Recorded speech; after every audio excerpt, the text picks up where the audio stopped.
Okay, we just got done playing Caverna from Uwe Rosenberg. It's the Agricola 2.0. We just had a big old game here. We played basically the basic game. You can see there's a bunch of tiles that they're buildings that you can furnish in your cave. That kind of replaces the cards that you draft in Agricola. We have a lot more worker placement spaces here, and then these kind of come out round by round. You can see the different cards. You get family growth stuff, different things. Now, your player board is going to be what's a lot different here. You have your farm area here where you're going to get your vegetables and your grain and stuff, and stables and fenced areas. The fences, you don't actually use wooden blocks, you actually just buy them after you excavate it, because you can see here there's a lot of wood. First you got to kind of excavate the wood, and then you can build stuff on top of it. And then you have a cave area, which is like your house, but it's a lot more than your house.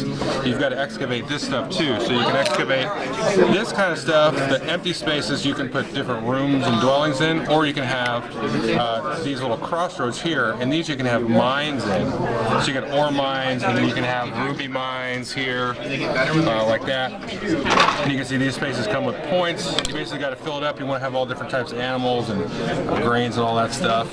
And then you can get your knights, or you get your dwarves sort of knighted and get weapons and stuff. And then you go on quests. Well, here's a quest space here. So you can see this tells you to do level 3 quests. So you go over here and you say, I have a level 3 quest. I can pick 3 items, and then you say, well, how much weapons did I have? So I had 8 weapons on my dwarf, so I can pick 3 items all the way up to 8, and it goes on the other side. And you can see you can kind of like combo up stuff. You can grab a grain and then a horse or donkey or whatever, and this and that, and then you can actually do some of these upgrades and, you know, excavate and all that stuff just by running the quest itself.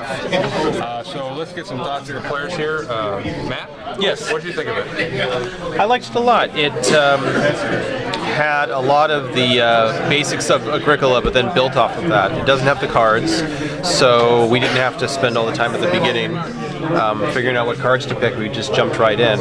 And the other thing that struck me was there's not as much competition for the same thing. I was able to kind of focus on one area, and I didn't feel like I had to worry as much about the competition from you guys stealing my stuff or my spaces as much. Yeah.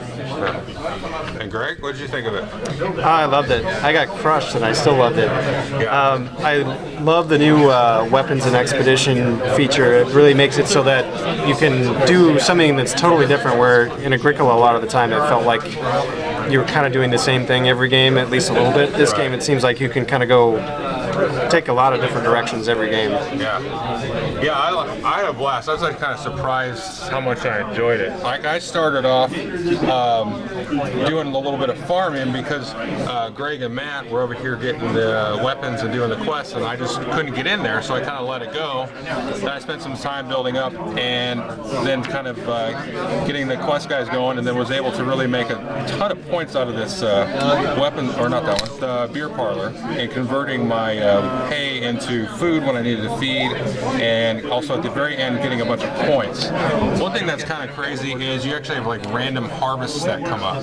So you may or may not have a harvest. Sometimes you just have to pay 1 food per dwarf, but then you don't do any other harvesting, like, you know, getting crops or breeding your animals and stuff like that. I don't know, it's really, really fun. So definitely, I don't know, I would see getting rid of Agricola.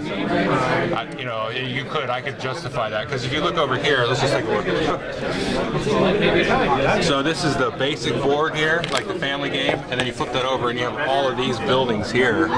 And the yellow ones are like in-game bonuses, and the green ones are sort of like in-game bonuses. Or like food Yeah, you get extra stuff. There's like all the occupations and stuff are pretty much on here. Yeah. And then you have the dwellings here that you actually need room to, you know, have a new baby and stuff. So it's kind of like the house has been turned into, it felt like we were building a kingdom.